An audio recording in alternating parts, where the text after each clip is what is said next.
Cultural appropriation is always something has to do with capitalism, but also having the benefits. Like the best example is with the dress from Romani woman that when they get weird, they get discriminated. But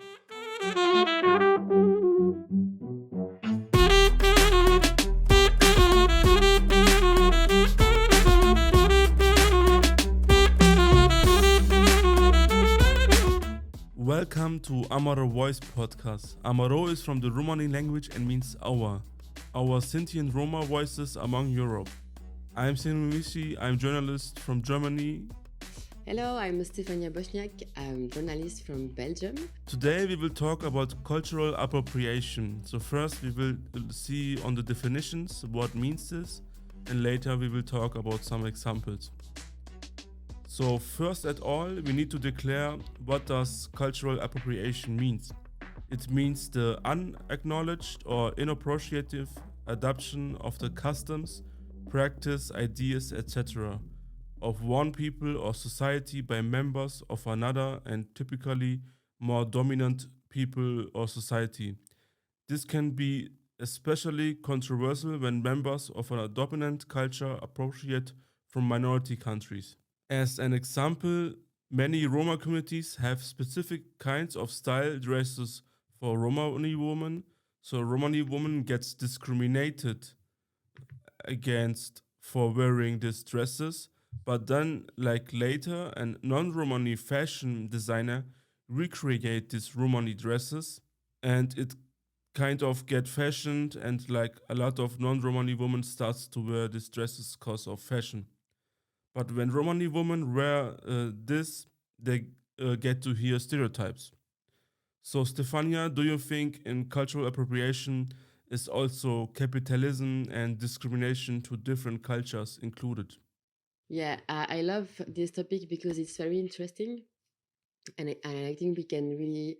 It's very important to explain the concept because sometimes this concept it's a misunderstanding, and I think it's nice to have a many example to really understand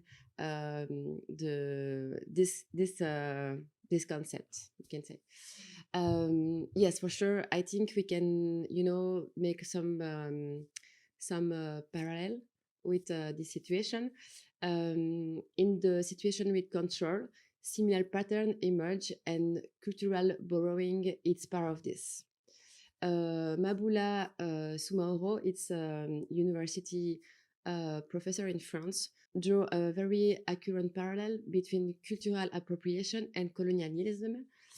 She said, they come to your place, rename things, and claim to improve them. I find this is very telling. You say, when you're interact with someone who doesn't have the same knowledge as you in the society, you impose something and the other can only accept. It's a contract that isn't equal. Then there also the fact that we make this culture contribution by forgetting its roots and its historicity. We often see a community creating a meaning of resistance against oppression, that where the origin of this culture production, this tradition. We want something you have, but we don't want you. As soon as the gaze of the dominant for on this ancestral culture, then it's validated because this gaze of decided this is beautiful. For example, the music, fashion, painting. But the really question is who is benefits for this? Yes, I think you're right. So it's always about who benefits from it. So I think cultural appropriation is not that I just like example, if somebody who is not part of the Romani community and maybe he or she likes the Romani culture and then start to speak in Romani language or do other things. For me, this is not cultural appropriation. Okay, some people maybe will say yes, it is cultural appropriation. I think it also everybody has different opinion. This is also a point where different activists and other people start to have fight with. But for me, cultural appropriation is always something has to do with capitalism, but also having the benefits. Like the best example is with the dress from Romani women that when they get weird, they get discriminated. But if somebody who is not part of the community creates fashion things from this clothes, then other people wears it and there's no problem with it. So, and there's also some benefits like making money as fashion with these dresses. I think this is also one of the main points Yeah, for me. that's true. I think I have like one example, Hmm. if you go to work, if you put like a Romani dress or, but people go to say, "Oh, wow, it's you."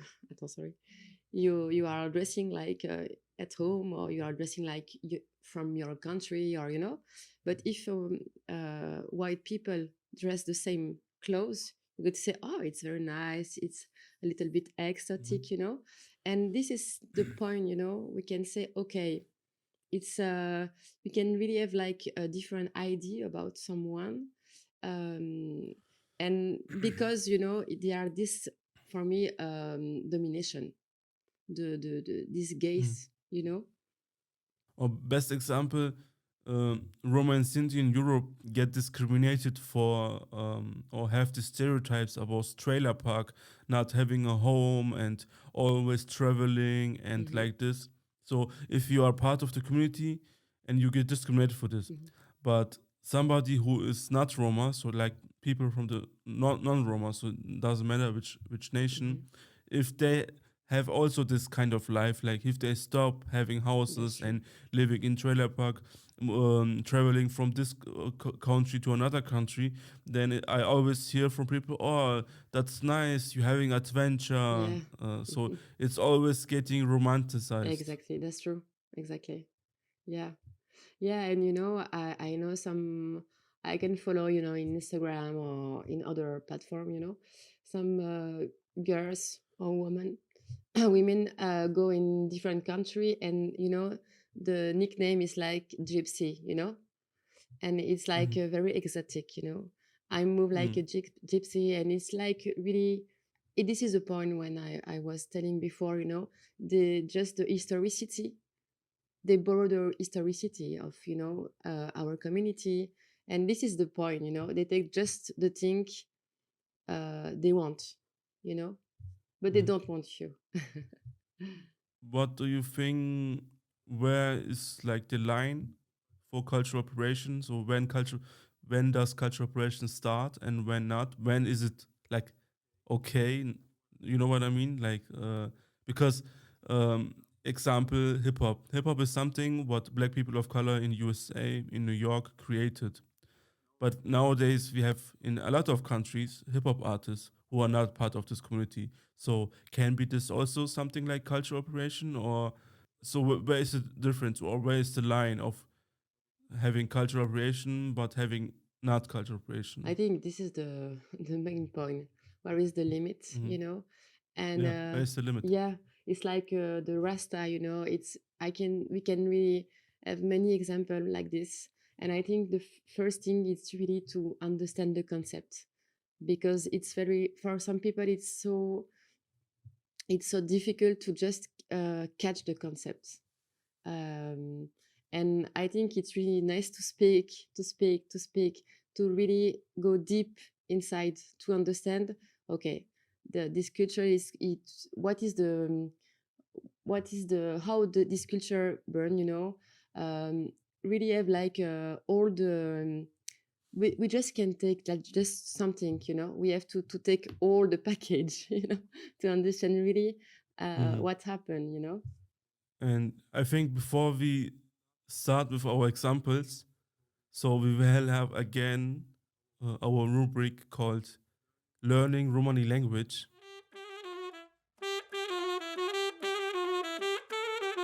Learning Romani language. So my dialect is called Arli, and what was again yours? My dialect is Vlach.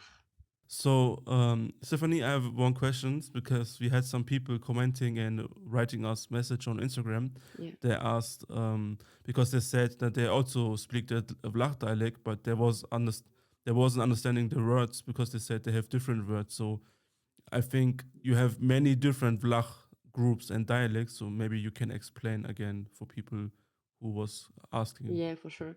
I'm from the Boyash community.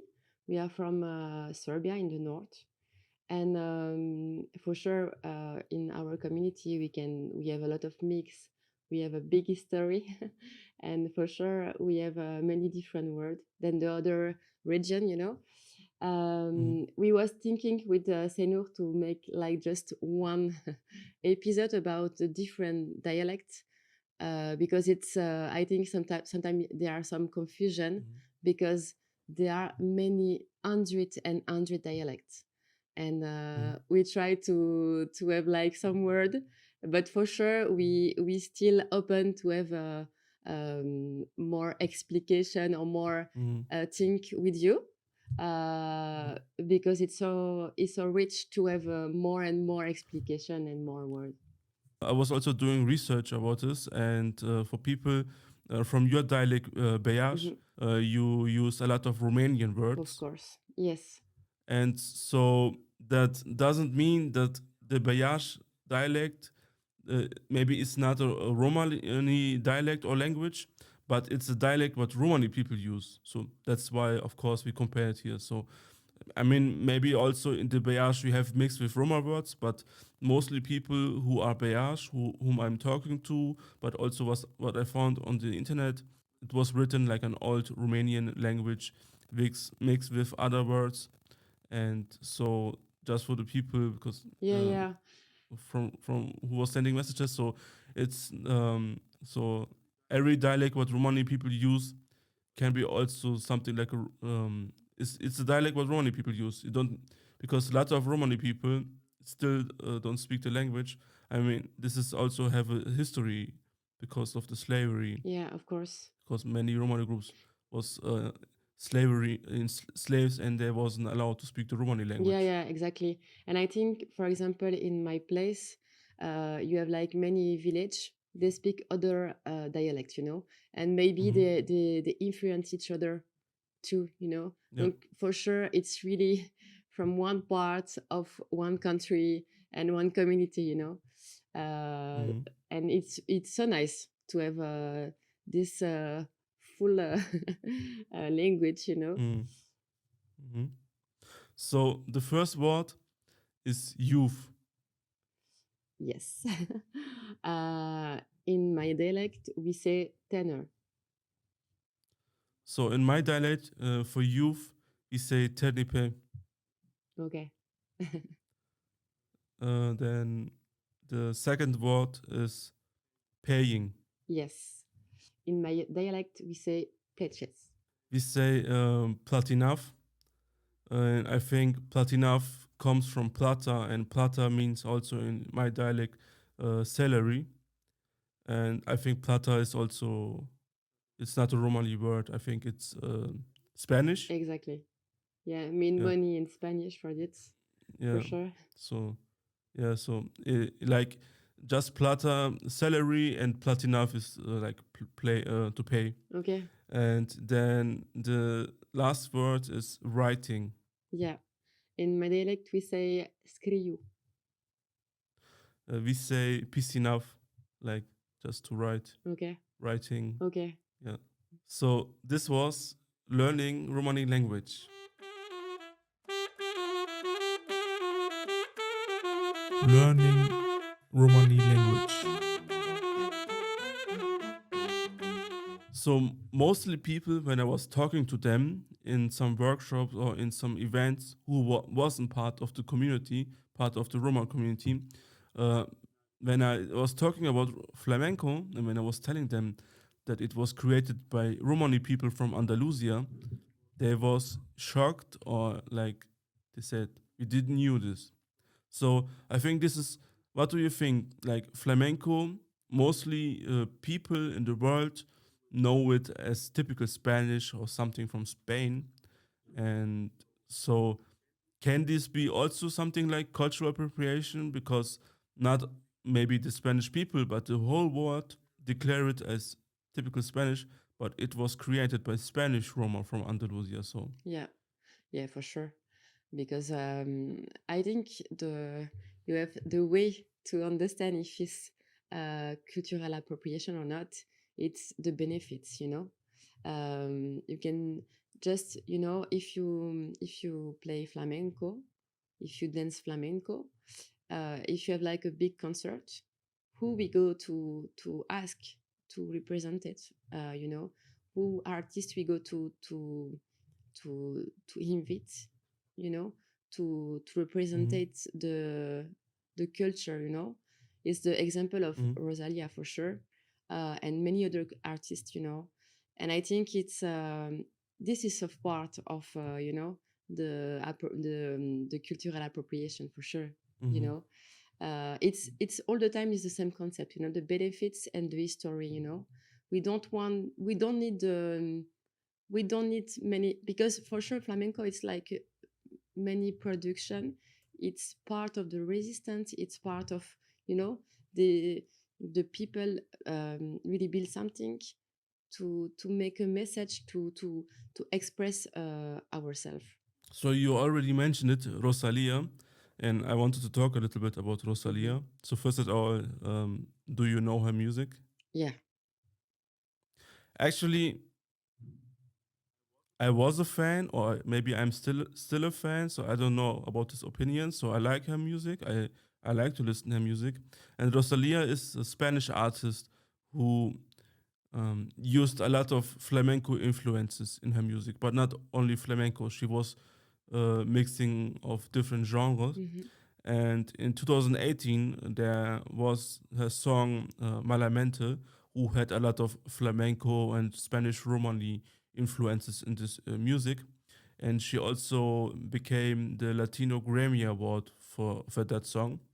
And in that time, a lot of Spanish Romani or Cali people was criticizing her and telling that she's doing cultural appropriation and that she just take something from the Spanish Cali community. She take from flamenco. She have benefits from this because she is now one of the famous singer worldwide and has a lot of million streams on Spotify and million views on YouTube. And um, yeah, she's very famous nowadays. And even in 2018, she started to get more famous. Now she's more famous than 6 years before. And a lot of activists and people was criticizing her. And I even found a German newspaper who was making an article about this topic and who was telling that of a lot of artists and people like a lot of flamenco artists and other activists was criticizing her. So Hmm. I have a quote from one Romani activist. So the Taz is a German newspaper. They was quoting one Spanish Romani activist, Noelia Cortez. So I will just read the quote and then we can talk about it. Okay.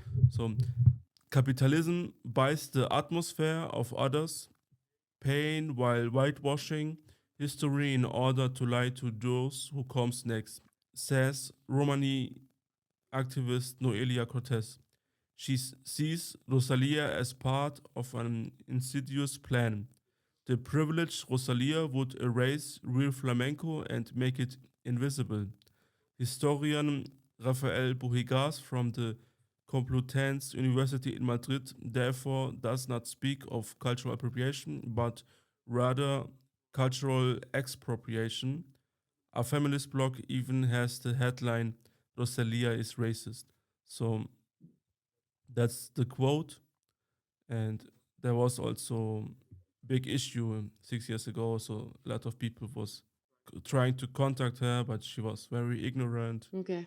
If you are, you know, if you understand the concept, if you are sensitive about that, you can really make some act, but really act, you Mhm. know, to just have like to just speak about what you are doing, to put, you know, some artists on the top, to say, okay, I work with a lot of musicians, for example, they are Cali, or and just promote them, to I think it's really the question of the who is your place, who is how you can have like we how you can really have the consideration for the other one, you know Mhm. and I think it's very important, in the Mhm. dominant society, to have like something more equal. We have to do that, and Mhm. yeah, it's good example. She don't care, Mhm. she doesn't I care. mean, for this, I have very mixed opinions Okay. because I really like to listen to her Mm-hmm. music, but also, of course, it would be nice if she would share her visibility and say, like, guys, I'm using this kind of music, and it's the Spanish Calais or Spanish Roma people, and maybe support other artists. Mm-hmm. But the thing is, she's not just making flamenco music. So for Rosalia, so I can really say this because I listen to her music. She takes like some influence from flamenco, then she takes some influence from rumba, some influence from hip hop, some influence from reggaeton. So very different music genres and make it like one. So, but I think yes, of course. I know I was reading also that she was studying flamenco, but I think when she started her career, she tried to do just flamenco, and then maybe she realized that she cannot have this, and she will always have this critique.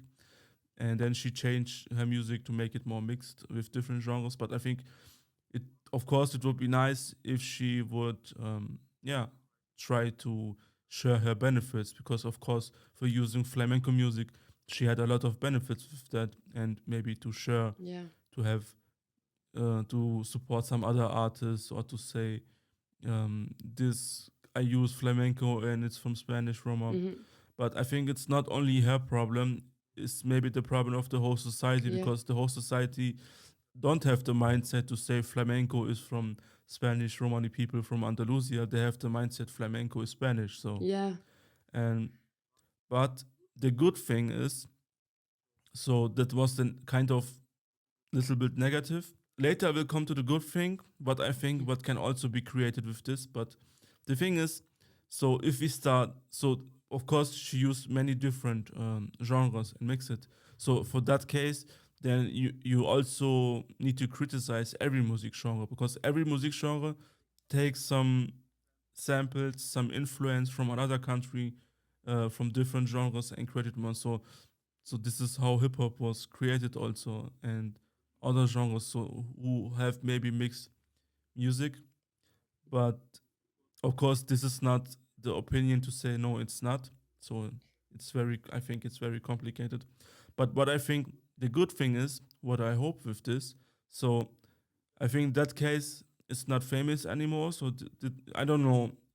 So okay, maybe if people from the Spanish community, Spanish Romani community are listening now, right now, maybe you can comment us and tell us um, how is this situation right now. But I think because of Rosalia, because she was getting famous and she's using flamenco music as influence, I think because of this, people get also interested in flamenco, interested in this genre, and interested trying to listen maybe to other to flamenco artists who doing real flamenco.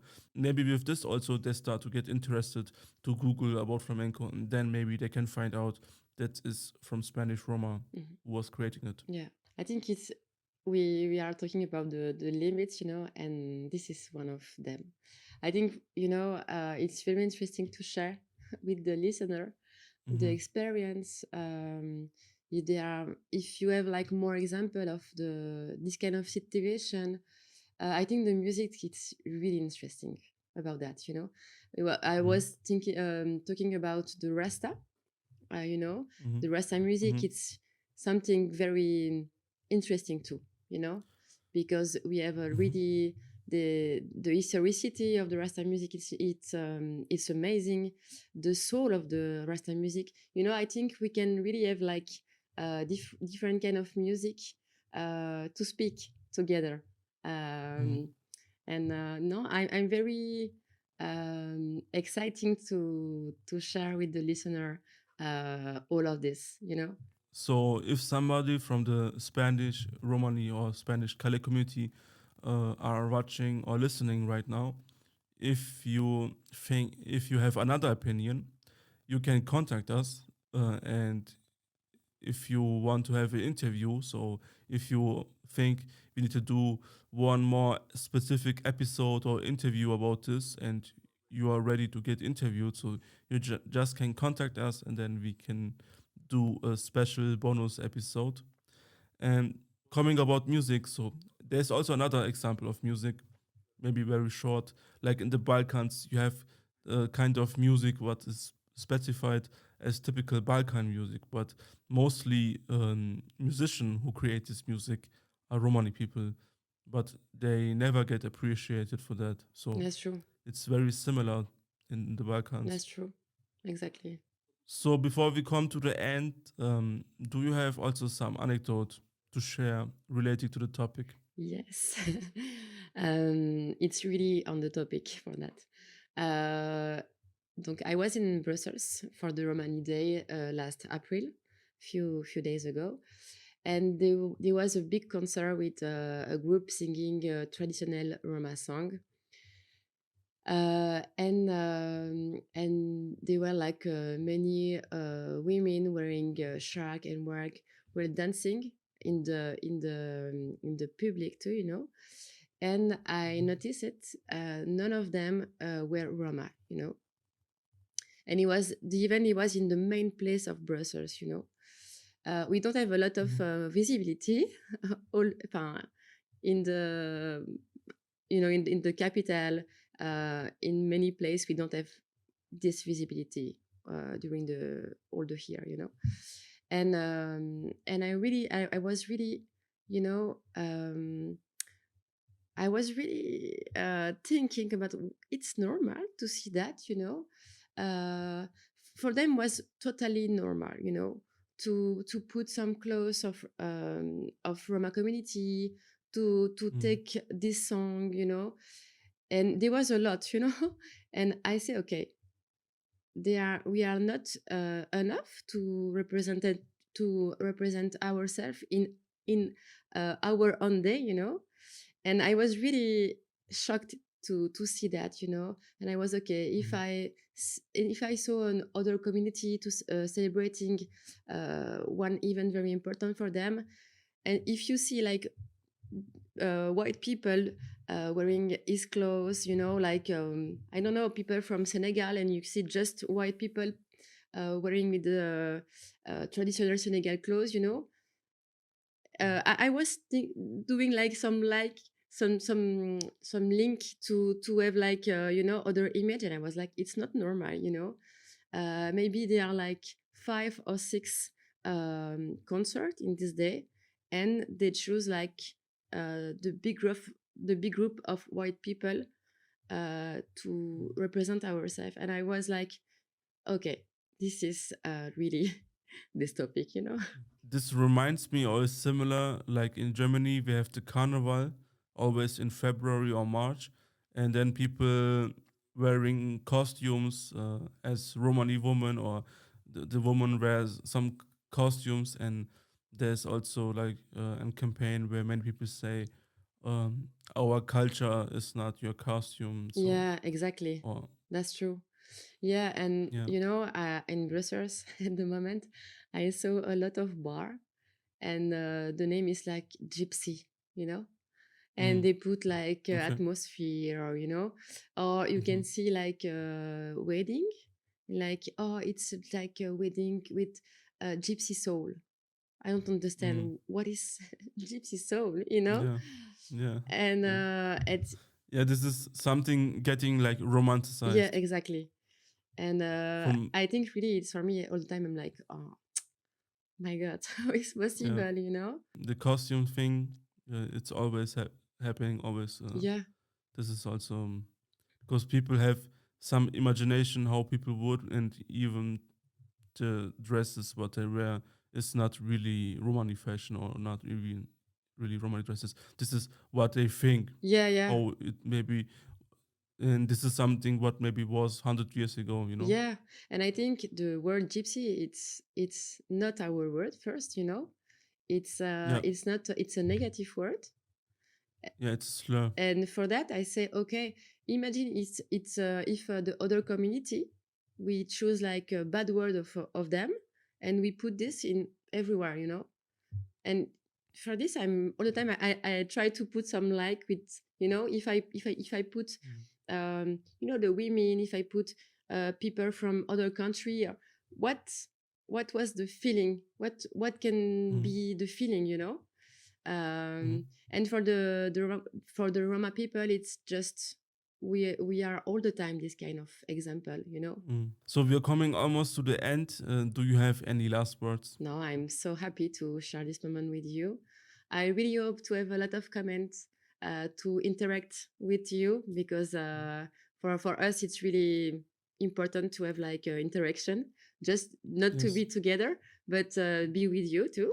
And I'm really happy to come back in a few weeks. Mhm. See you. Yes, so if you want to support us, it's important you can subscribe our YouTube channel, um, make a comment, make a like. You can share this episode everywhere where you on social media, what you use. It doesn't matter, Facebook, Instagram, TikTok, or other platforms. And if you are listening right now or watching on Spotify, you can follow our Spotify channel. Of course, for the algorithm, you can give us 5 stars. And if you are listening just on Apple Podcasts, Google Podcasts, Amazon Music, you can also follow us there. Thank you for watching and listening. Ciao and devlesa.